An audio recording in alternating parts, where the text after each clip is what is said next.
Howdy. Yeah. Good to see you. Good to see you. Cheers. Yeah, little juice. Yeah. Welcome back to the Just Juice podcast. Indeed. Actually said the name of the podcast this time. That's always helpful. That's impressive. That's helpful as well. Well, my son was trying. It's good, huh? This is good. My son was so excited about how good it was. he was watching a little bit of this with my wife, and he was really getting into it. And he's going to be helpful. So he came up with some advice for us, not just me, it's us. Okay, both of us. He said, "Dad, don't be afraid to dance." Okay, that's great advice. It's very deep. Profound for a 10-year-old. Yeah, for a 10-year-old. Yeah. But some of those like sayings that kids can be very honest. Yeah. And kind of tell it like it is. So I don't believe I will dance, but I just take it to heart. I'm going to take the advice more metaphorically than literally. Yeah. We would still like to have people watch this podcast. Indeed. Yeah.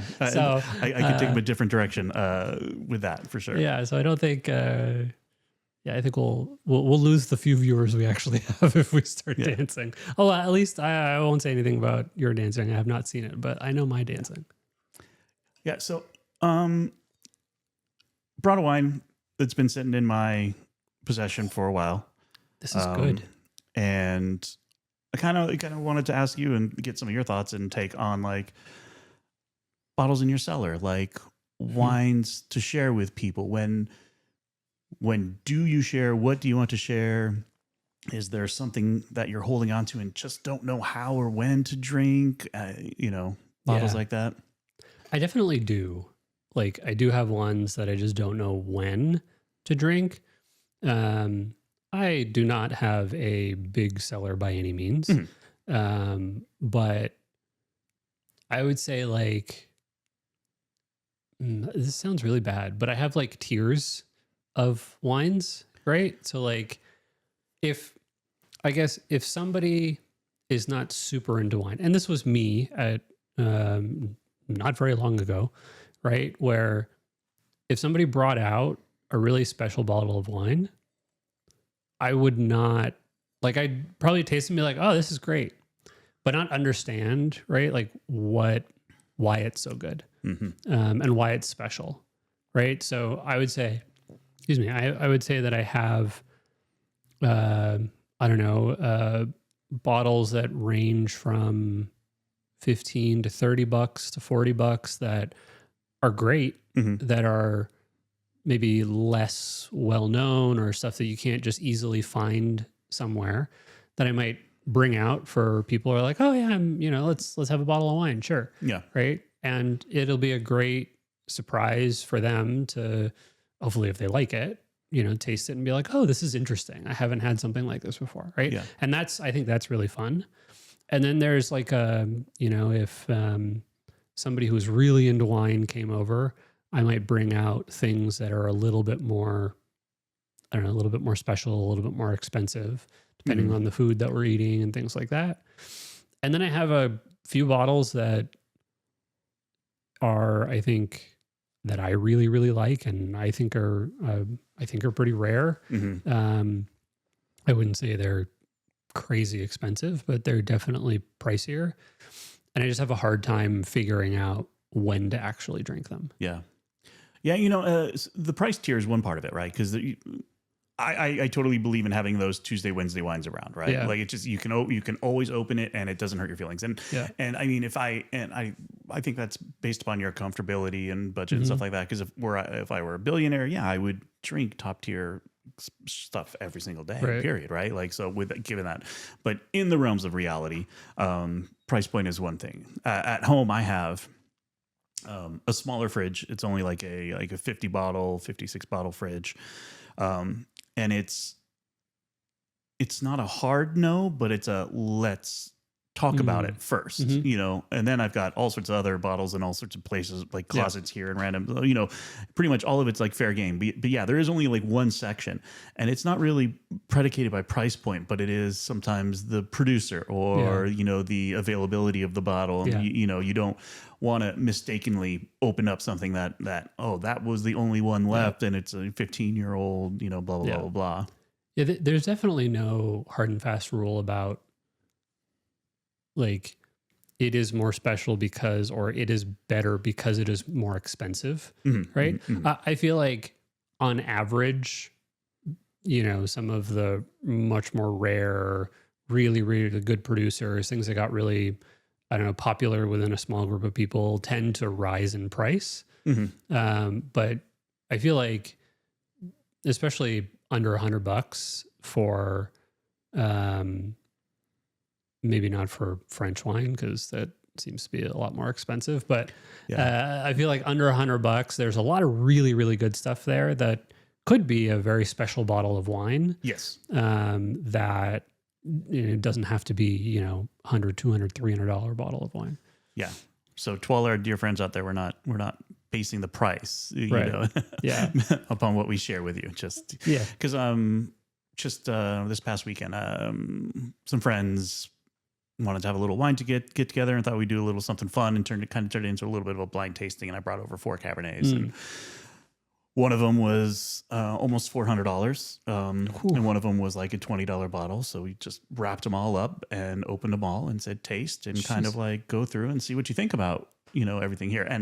And for me, like bringing that expensive bottle, I was fine because I wasn't going to open it and enjoy it on my own. And it's not a style of wine that I find super impressive. I have a lot of respect for the producer. I think it's very cool.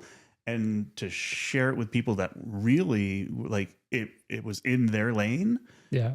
Super easy for me, regardless of the price, right? Like, here, enjoy this kind of thing. I mean, now that I know that, I want to let you know I'm hosting a wine tasting. Yeah, I'll bring and expect you to bring some bottles of wine.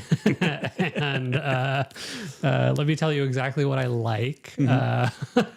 The bottle it was the bottle that would have been 60, 70-ish in the lineup that was the one that I wanted to drink. Like I'm going to make sure there's one in here that I definitely enjoy and want to, even though everything, is blind for everybody else. So have you had it where there's a wine you've really, really liked? You're like, oh my God, this is amazing. And then you've brought it somewhere and people are like, eh.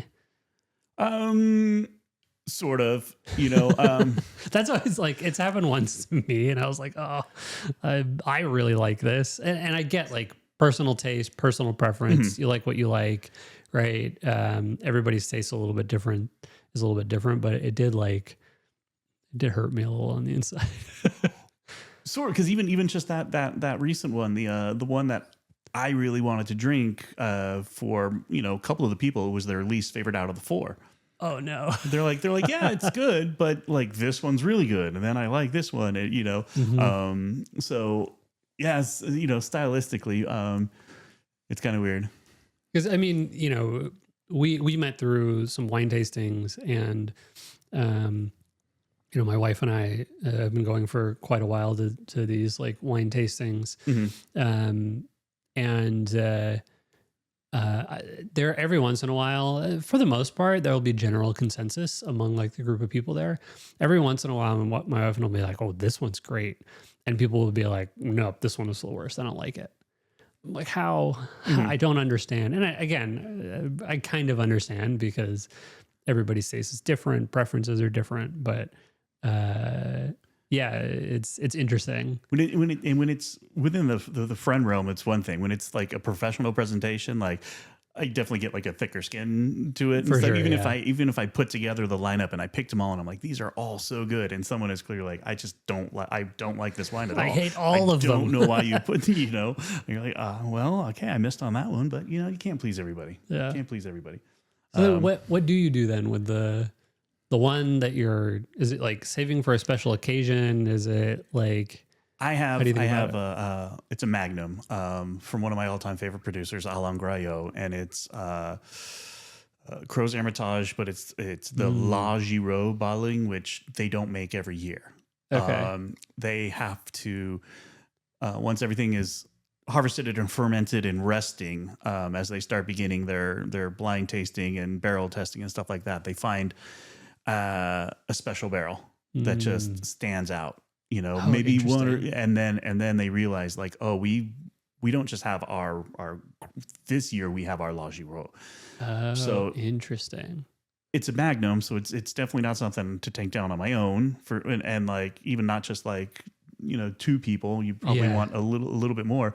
And it's not made every year, but it's also not going to live for 30 years. Right. So, you know, I don't want to sit on it for too long, but it's definitely a bottle that I think about like, man, which is this the holiday, you know? And what's the group of people? Right. Like, and family is fine. 'Cause I know that they'll appreciate, they always know I bring good stuff, right? Like that's never the concern, but, yeah. Do I really need someone to get as much joy out of it as I'm going to get out of it? Fair. Or is just sharing it going to be enough? I don't know. That's the one in the cellar right now that I keep looking at. I'm like, I gotta drink this. Yeah, that's fair. Yeah. You? I actually think I might have gotten it through you, the distributor. But I have a Von Romane, that it was one of the first wines that like, I don't know, just it completely changed my perspective of wine. Okay. Yeah. Just because of how complex it was, how like delicate it was, but then also how expressive it was. And it had this like, maybe I just, I'm really bad at detecting this stuff, but it had almost like a hint of like a minty quality to it. Yeah, yeah. It was really interesting. So I was like, whoa, what is this? This is completely different than what I've had before. Also, you know, Burgundies can be difficult because some of them I found they smell great and they just taste like nothing. And then others don't smell like anything and taste pretty good. But this one was the first that kind of like brought everything together. And I was like, now I understand why people go on and on and on about Burgundies and why they're so popular. Would you say that was like an epiphany bottle for you? I think so. I think that was something that it was early enough on in my, which was not too long ago, but like early enough on in my wine tasting journey. I think that they can come at any time in your journey, right? Like the epiphany bottle is not just a one-time singular event but if it's something that really like, you know, impacts your perspective on wine and your take on it in general, right? Like, but it was definitely kind of a epiphany. Yeah, I think it was. It was a 2011, I think. Mm-hmm. I forgot it's like in the Albert Bichot family, but it's one of their like higher up. Whether it be the Clos Frantin. It might have been a Clos Frantin. Clos Frantin, that's what it is. Yeah. So it was that. And yeah, it just like made me think about it a little bit differently and made me think like, I understand now. Actually, some of the recommendations, you've had there's a connection between you and the wines that have opened my mind to some of this stuff. Because the other one was some of the stuff that we had in Germany when we went to the Mosel River area. And some of the stuff, there wasn't any like one producer in particular, but just the breadth of Riesling and types of Riesling that you can get. Like I thought it was just kind of sweeter sort of wines, but to bone dry to super like sweet and like everything in between. That was a lot of fun because again, it wasn't just one, but it was like we discovered this whole new type of wine and just kind of the breadth that it can have. It just in one place in the world. Yeah, and that was just exactly in one place in the world. So it unlocked this like, now we got to try 10,000 different Rieslings. And I found I was lucky enough to travel there a couple of years ago as well on a wine trip. So it was like it was work, but I mean it's a wine trip. It's gonna be great. Fair. But it as well kind of like reopened my mind to a lot of like German Rieslings because there's what they call the Predicate, right? Like the Cabernet, Spatlese, Auslese. And I was like, I don't, I'm so civilized palate that I don't need to drink sweet wine these days, right? Like, but tasting them there and drinking them, I was like, there is so much like energy and vibrancy and just enjoyment, like literal like delight in a bottle that like I shouldn't just gloss over this category anymore. Yeah. I mean, even the sweet ones were, and that's why I think some of it was not necessarily one single epiphany wine, but something that like opened my mind to even the sweeter ones. Some of them had a ton of complexity. Some of the aged sweet ones were just insane. So yeah, I thought that was a pretty fun one. Yeah, because there's two pretty distinct, three pretty distinct like epiphany wines. And one of them, one of the very, very first ones, before I had even started studying wine, I was still just a server in a restaurant, and the GM was doing a staff training and opened up a bottle, and it was a, looking at it, smelling it, tasting it, and it's one of the first ones that I ever like really started nailing like the aromas and the taste. I'd be like, I think I smell vanilla, and he's like, you're absolutely right. That's here. That's apparent here. That's happening here, and a few other things. Turned out to be a really panned vintage. It was a 1997 Right Bank Chateau Figeac. So it was a really, really cool bottle of wine. So definitely like higher tier stuff, but like not a great vintage and not like a collected bottle. But that's great though, that like the thing that opened your mind was something that people don't consider to be very good. That weren't cellaring and going, out of their way. One, you can get it, and two, you can only go up from there. Yeah. 97 was good in other places, but something about Right Bank, I believe. But it was just a bottle like that. And there was another work event, work lunch, and we're with an Italian producer. And I remember like just raising it to my glass and like getting goosebumps. Like just the aroma itself was like, it was 100% Merlot from the producer La Macchioli. It was in 2012, and we were probably tasting it in, I don't know, 17 or 18. So not like wicked old or anything like that. But it's once again, like a really, elegant bottle, but it was just kind of like that Merlot, right? 100% Merlot. Like when it can be phenomenal. Yeah. So any thoughts on here? Any thoughts on this? This is good. Like, honestly, now that we've been talking about Riesling, I was like, oh, there's kind of a hint of some Riesling-esque sorts of kind of notes in it. I get a good amount of like green grape as well. Green grape, a little bit of sweetness. Yeah, it's really good. I like it a lot. Yeah, I bought this years ago, and I haven't like not had a reason to open it, but it's one of those ones where not right now, and it just so happens to be a fantastic little Riesling. Oh, I was right.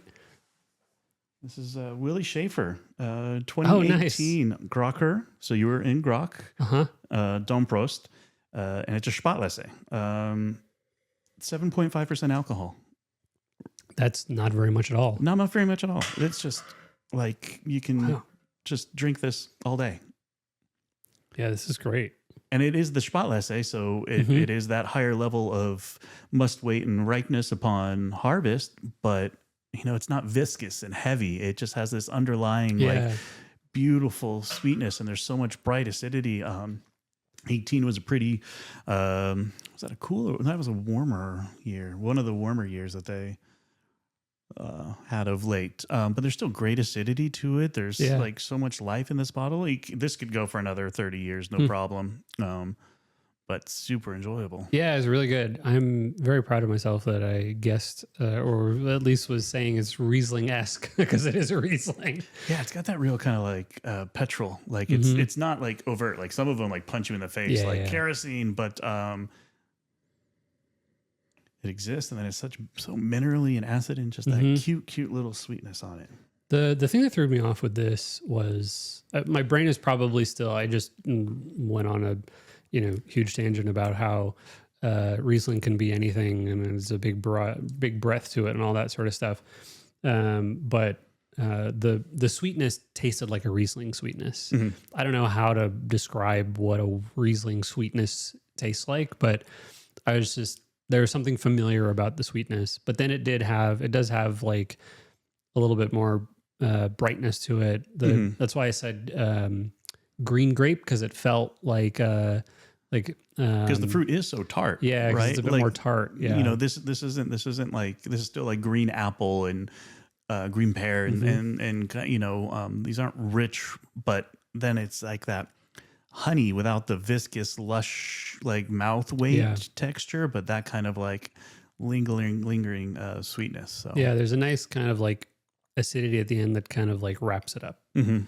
Yeah, it kind of lingering sweetness, and then the little bit of tartness and acidity at the end. It's really nice. Keeps it so bright and so fresh. It's fun. Yeah.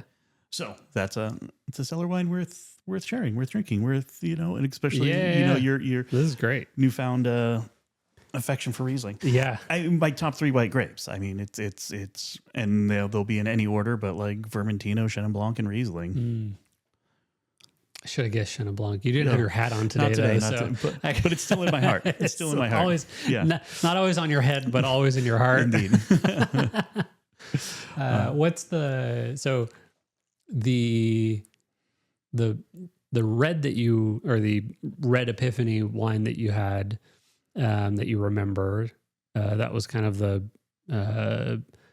you said it was a Merlot. The Italian one from La Macchioli. Yeah. Got it. So what about whites? Is there a white wine that like really stands out to you? And I don't remember the producer, but early on when I just started studying and really digging into it, it was very much in that kind of like, I don't like Chardonnay. I don't like Chardonnay. And my friend and I, that we would study together, we would bring a brown bag wine and share it with each other. And he pours a glass, and I'm smelling it and tasting it. I'm like, this is really delightful. This is really special. Like, I can dig this. Like, you know, I couldn't guess what it was. Couldn't figure out what was going on. It was beyond my blind tasting skills at that point in time, which are still not that much better now. But I guarantee you they're better than mine. But it turned out to be a Premier Cru Chablis.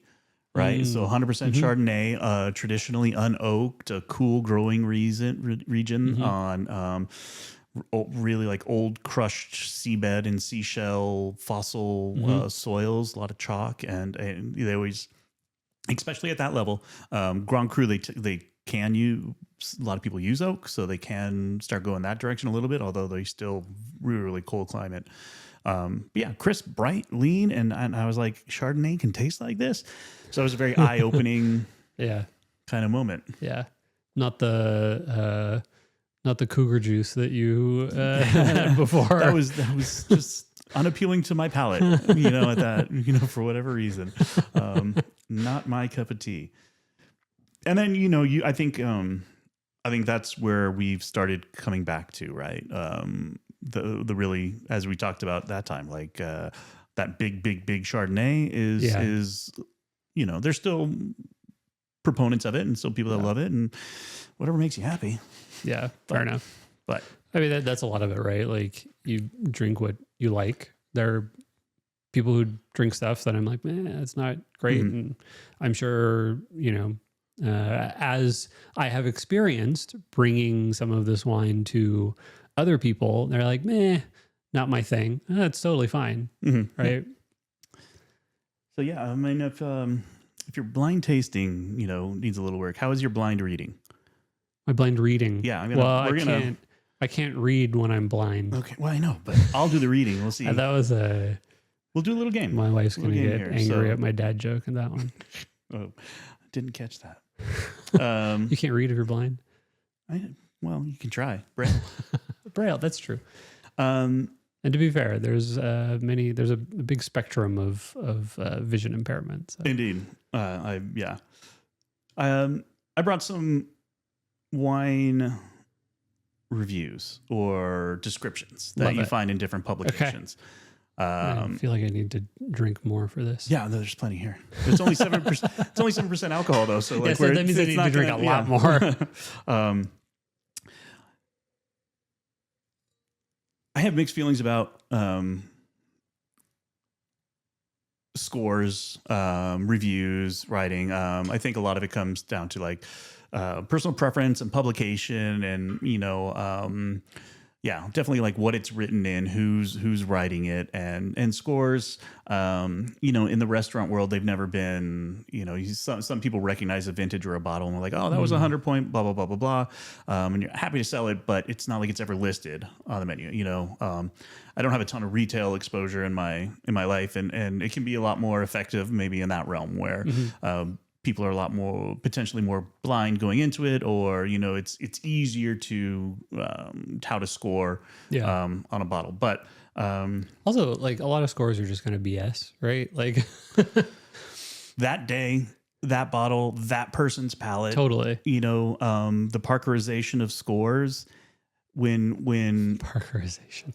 When people tailored how they made wine to fit the flavor profiles that he enjoyed, right, it kind of moves a little bit away from blind, critique or anonymous critique. So knowing that you could create a wine to hit flavor profiles and styles that he liked, right, and he wasn't alone in liking them. It's not his fault for having wines like this, But yeah, I mean, it just takes away a little bit from the score in that regard. Yeah. So I don't know. There are some people that I will definitely take with a grain of salt when I see like what they rate or how they write about a wine. But like if we read something well framed and tightly focused, offering flavors of raspberry and red currant that take on forest floor and black tea notes as this red gathers tension towards medium grain tannins.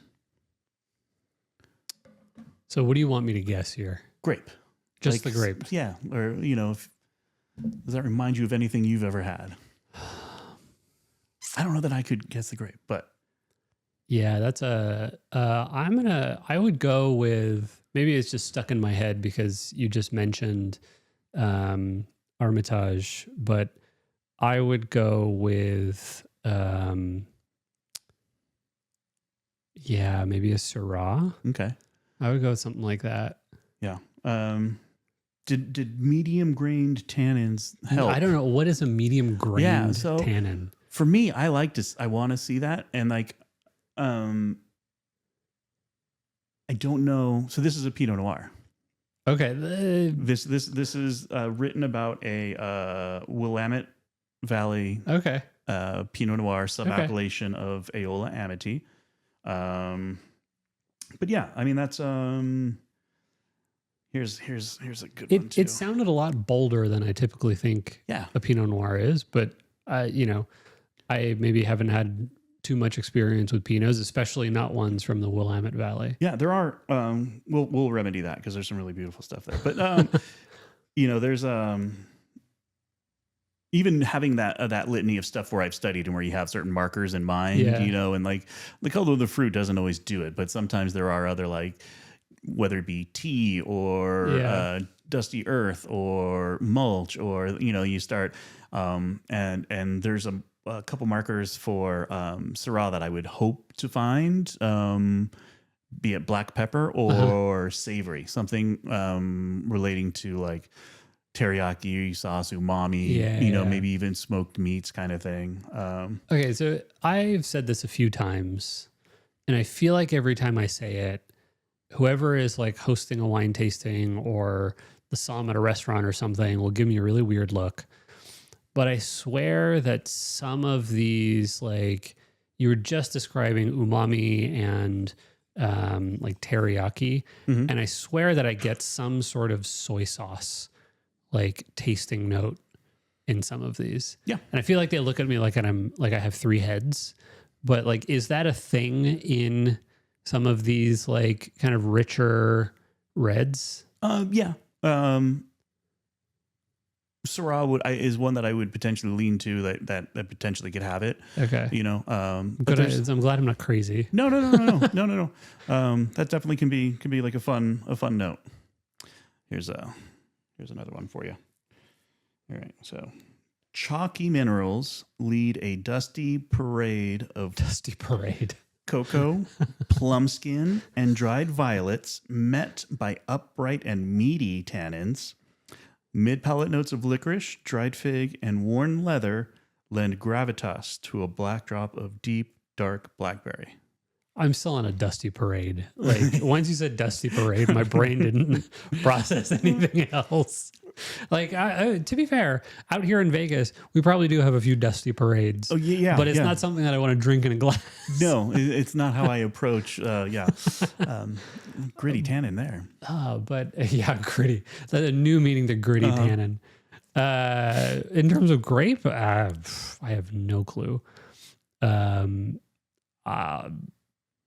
I'm gonna go with like a Cabernet or like whatever the like the super Tuscan grapes are. Okay, yeah, that's what I would go with. Just because the amount of like the amount of like super rich descriptors that were in there.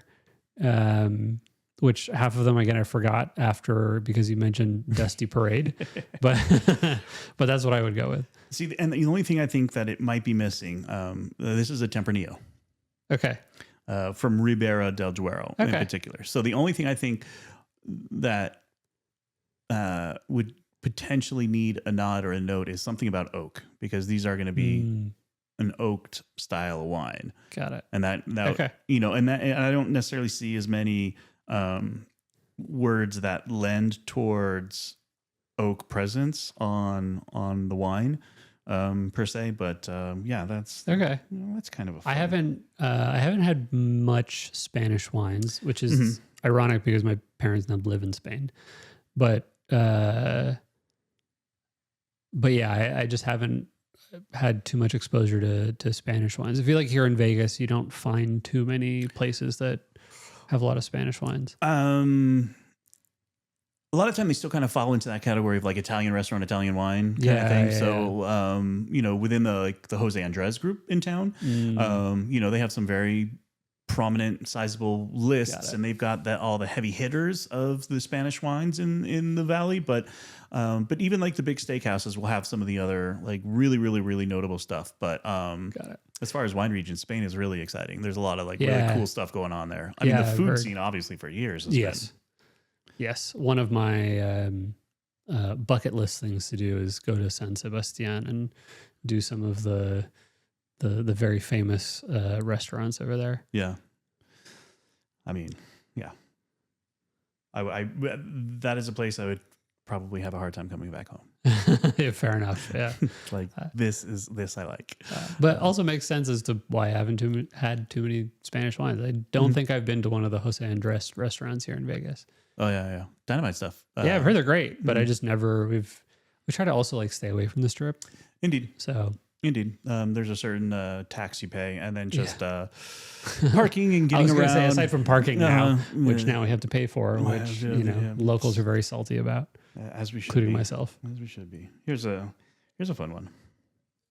Get my deep reading voice going here. Get your radio voice going. You have the microphone right there. Though rich with aromas and flavors of toast, spice, lemon, and citronella, this white is also well-defined and laser-like on the extended minerality finish. Harmonious. Best through 2030.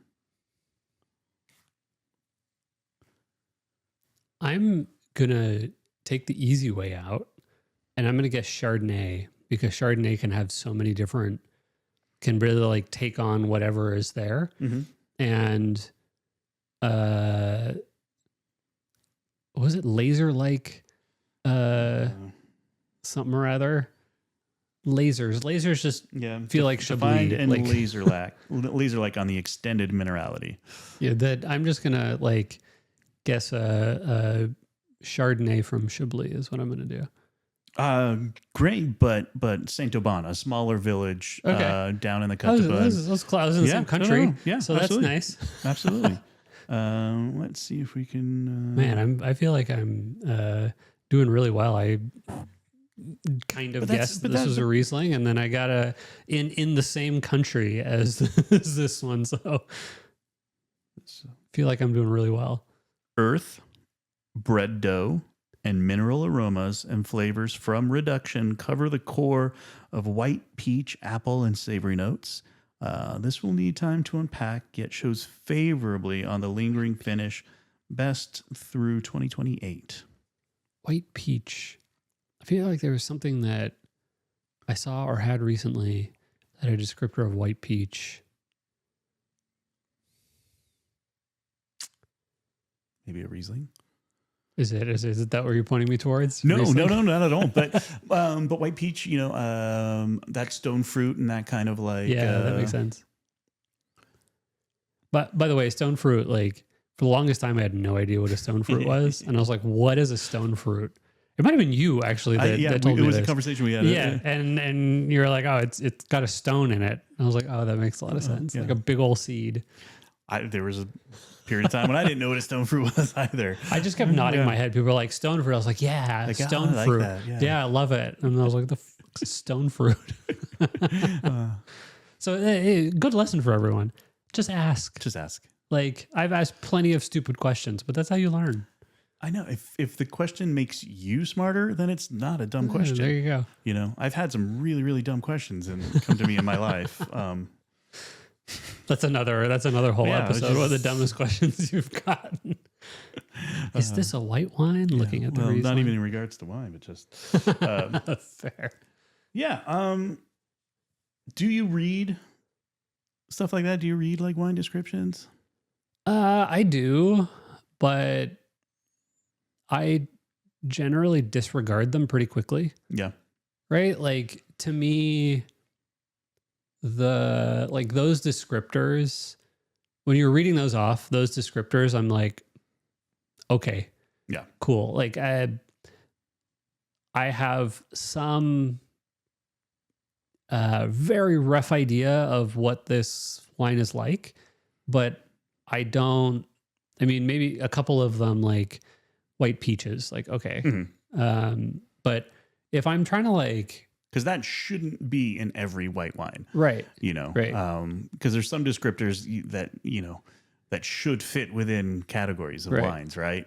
I'll mainly look at descriptions like this, and I'll go, okay, this feels like it's going to be a bit heavier. This feels like it's going to be a bit lighter.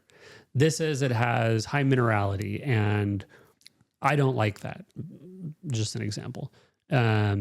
Or like this says it has super high tannins. I don't actually like super high tannins. Mm-hmm. So I'm not going to buy that one. Yeah. Right. Or, I'll taste it and then just kind of see how it is and, not drink the whole thing or something. Right. But Dusty Parade of whatever it was, like, well, and I have a pulled from like two styles of publication. One really pitching to, audiences and retail sale. The other publication is more of a industry trade tool, one writes the articles about explaining Napa Valley, and the other writes the articles about like the up and coming winemaker, undiscovered, kind of thing, or highlighting people in the industry, like, this sommelier, this program at this particular. So, one very trade driven, and, just the way that, I don't know, it's the descriptions. Do those descriptions help you? Like if they're more trade driven, do they help you in any way? That's a little bit more how I write when I taste my wines, right? Like there's no fluff. I see. There's no Dusty Parades. No, because it's critical analysis versus I see trying to sell it. But it is for practical purposes reading how other people write about wine, and it's like you can tell when they're just trying to push their synonym, not necessarily the word count, but just like what else can I come up with, and they're pushing too hard in that regard, versus like what is useful in sharing to actual customers as a description, because fruits are I find challenging to push. Like I'm one of the last ones to or I chime in after people speak about the fruit, right? Like I'm not one to push a fruit on somebody or insist that this is blueberry, right? Interesting. Why is that? Do people like get turned off by certain like fruity notes or No. I think it's because everyone tastes differently, right? I see. And what's a blueberry to you? What's a blueberry to me? We should have a common understanding, and there's a reason to have like these notes.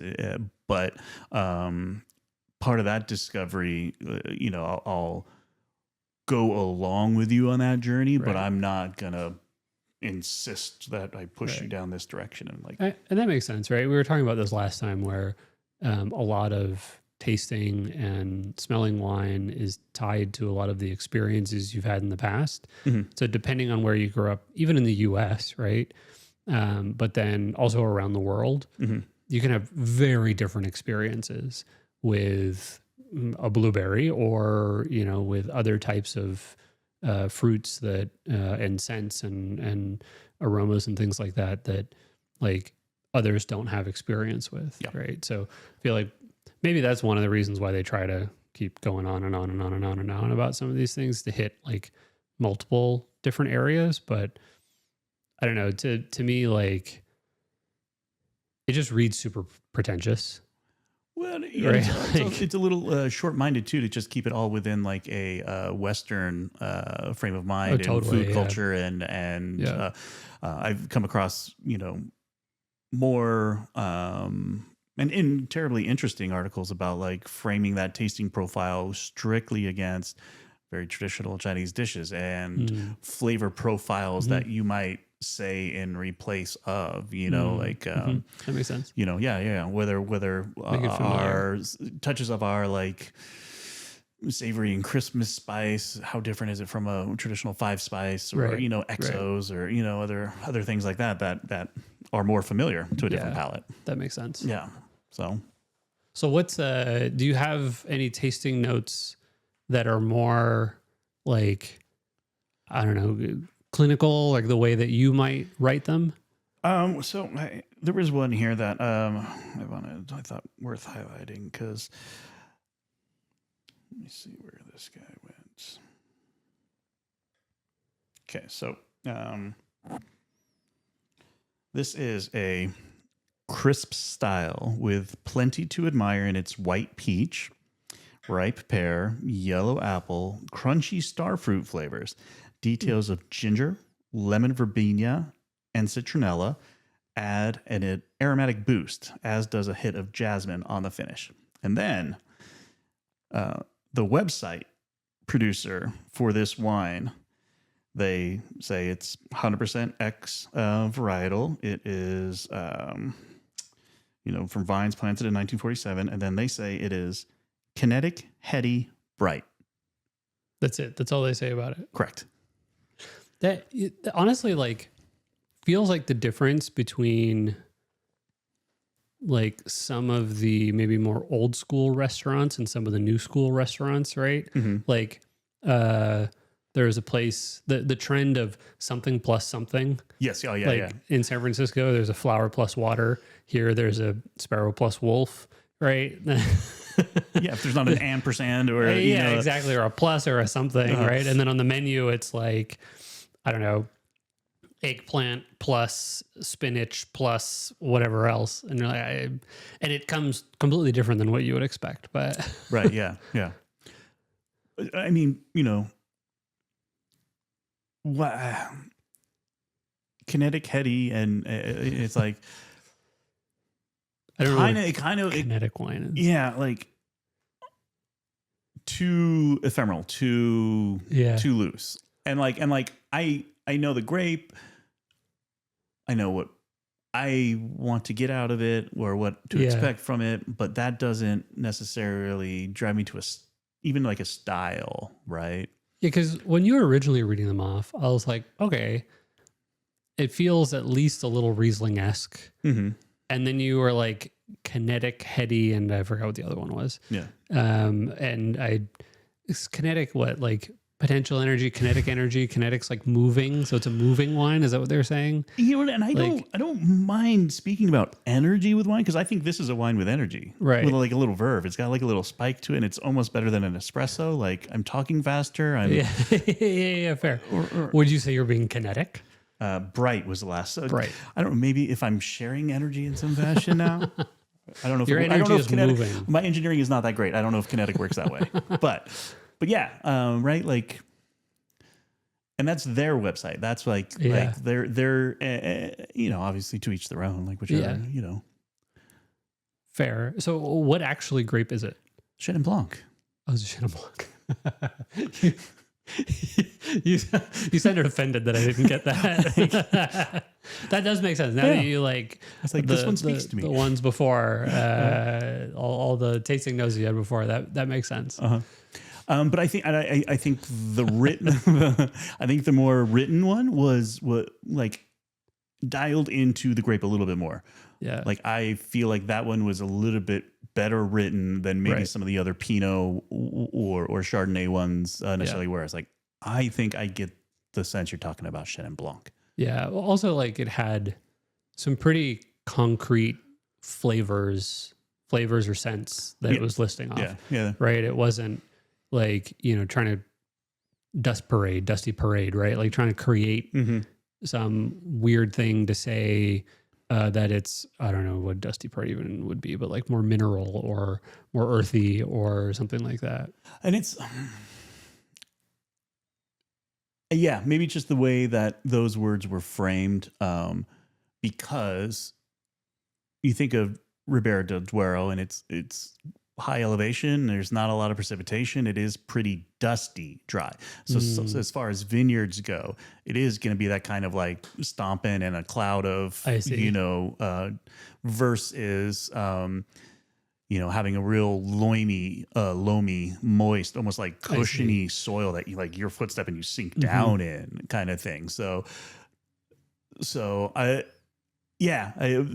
way that they used to describe it, maybe just left parade off. If you just said it was dusty, like, okay, cool. I can see a little bit of dusty. I feel like too, there's a difference between describing the wine taste or scent as dusty versus the place that it comes from, right? Because if you think about like minerality and you say, I don't know, this wine has a lot of minerality, and you could go, what does that mean?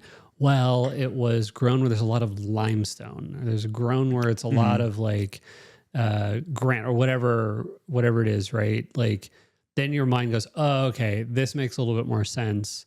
There's a lot of rocks and minerals that the vine has to go through. So you kind of taste some of that in the wine itself. Yeah.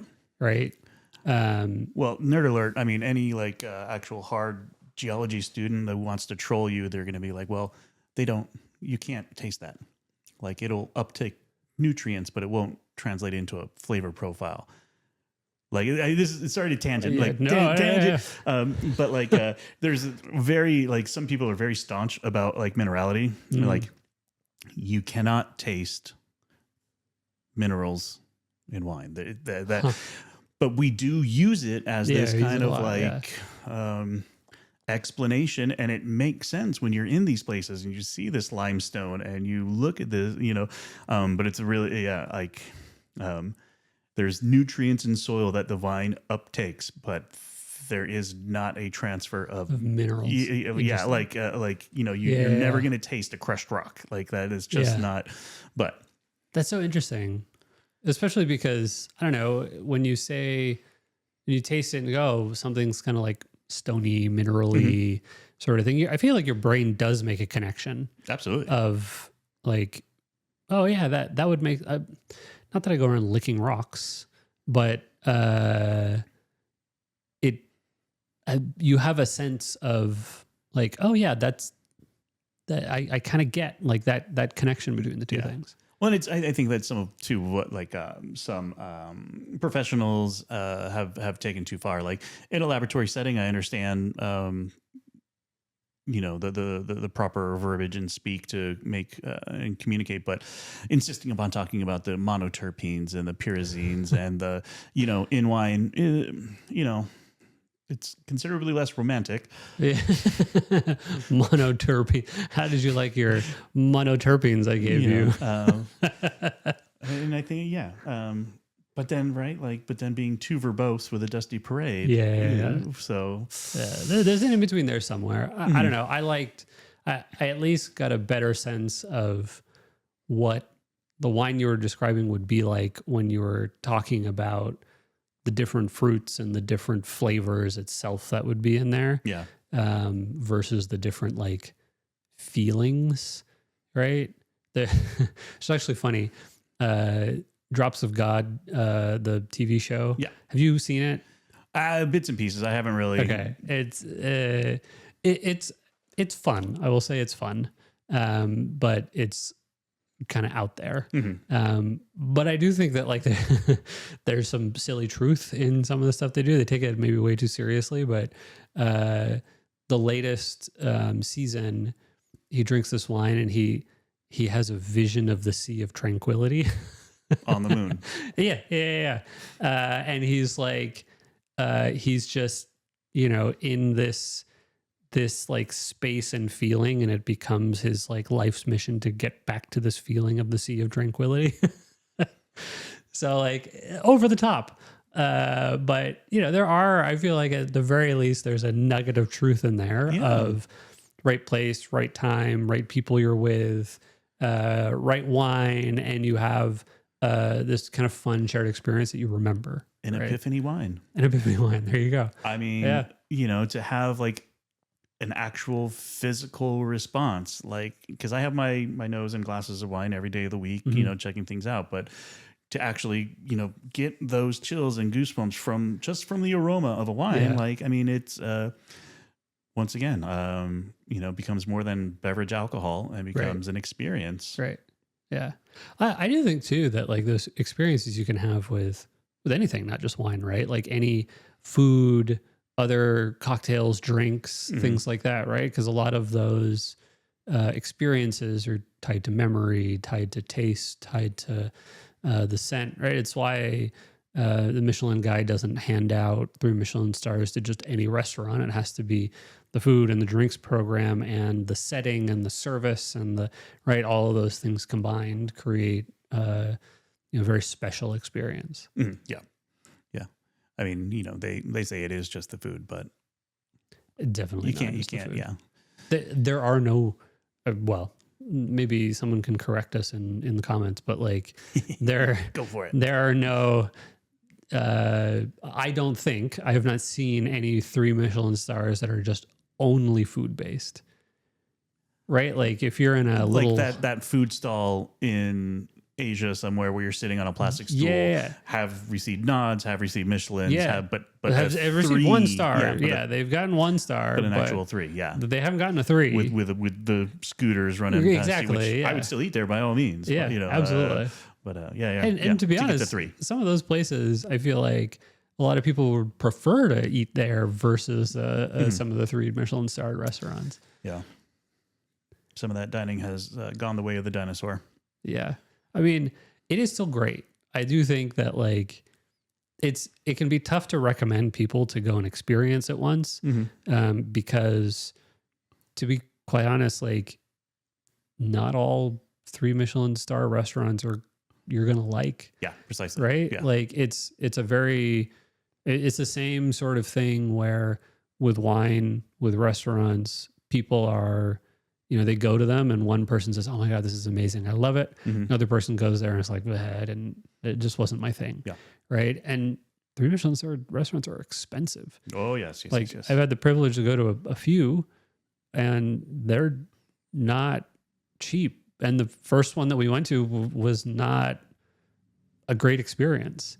Right. And so like, it's hard to recommend people to like, go to one. Yeah. Right. It's the same sort of thing with wine, especially if you haven't like, I feel like immersed yourself in it or had too much experience in it. I'm sure you get questions all the time of like, well, this $2,000 bottle of wine, is it worth it? Yeah. Some people, it's sure. Absolutely. But to other people, no, not even remotely worth it. right? So even if they had that budget, right? Right. Even if they lived in that realm of reality, it's still not, worth it to them to put money and funds in that place. So yeah. $2,000 for a bottle of wine is a lot of money. Yeah. It's a lot for one drink. And yeah. I have not experienced, I will say, a $1,000+ bottle of wine. So maybe I can't talk. I've been but lucky enough to just in the line of work, I would open imagine and so, taste and approve and check out, or be treated to bottles Right. that are, even into the 5 figures. Just by the trade, by the work, being done. So, well, those days, any of those days, if you want an apprentice, I'll come and taste it too, just to let people know, let them know what the average person might think of that one, because I'm sure that's exactly what they need. I was somewhat young in my career, and the guest orders the bottle, and it's over $10,000 on the list, and my wine director was there, and he's like, "Yeah, you took the order. Go open the bottle," and he's like, "And taste it. Make sure." Yeah. And you're not stealing wine. You're not like Yeah, glug glug glug. you're taking a little bit to taste, right? Yeah. But it provided me that opportunity to now have this producer and this vineyard. I have, and while it didn't strike me as an epiphany wine, right? Yeah. Like it didn't give me one of those moments. I have a very hard sear burn memory of that wine, and my impression of that bottle, of that vintage, of that time, that I can, kind of go back to. I mean it, and I've tasted, thousands and thousands of bottles of wine, and so many that are forgettable. But that bottle does register. Yeah. There was one experience I had like that. I think it was the most expensive bottle of wine that I tasted. It was an Único from Humilia, from Spain. And nobody knew that it was there, essentially. We went to taste some of their other stuff that was vastly less expensive.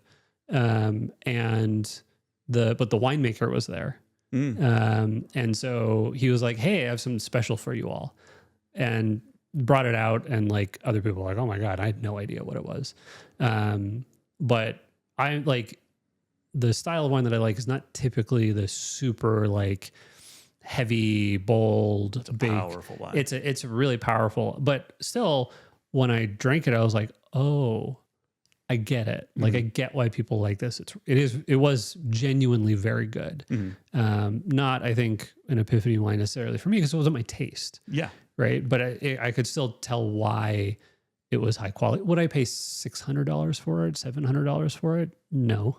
But it was a fun experience to have, for sure. Yeah, absolutely. And I've been lucky enough to have tasted that bottle numerous times through several vintages, and I feel like this is a well-made, well-constructed, not my go-to necessarily wine. Even depending on the meal, but I would never turn down a glass. Of course. Yeah. If somebody's giving it to me for free, I'm not going to turn down a glass. And that's what happened here. They gave it to me for free. So I'm not going to be like, nah, I'm not going to drink that $600 bottle of wine. Yeah. Unless they're handing me a boxed wine, I'll hand me your glass, I'll drink it. Even that, I'll taste it and see, if I really approve or disapprove. But yeah. Cool. Well, this was fun. This is Willie Schaefer. I think you told me about Willie Schaefer. But I don't think we made it there when we went to Germany. This is he is in the upper echelon of growers, producers in Germany. Not necessarily an easy visit. If I wasn't with people that represented him, it wouldn't have been one that you just walk into without some type of purchasing history or some other recommendation for appointment or something like that. It's really quite small, but they work with some of the they do another bottling, the Himmelreich, which is the heaven on earth or kingdom of heaven vineyard in Groch, and dynamite stuff. Really beautiful producer. I think I messaged them and to see if they had any openings or something like that. I mentioned your name and they said, no way, you're not allowed in ever. This is not going to happen. They're like, nope, absolutely. We did have spaces, but they were all booked up in the last 5 seconds. They didn't realize that I've bought like 6 of their bottles of wine over my extensive career. They don't want the infamy. It's all right. It's all right. The Germans are pretty particular individuals. That is true, but they make some insane wines. But yeah, no, cool. Hey, cheers. Yeah, cheers. Just juice. Just juice. This is great.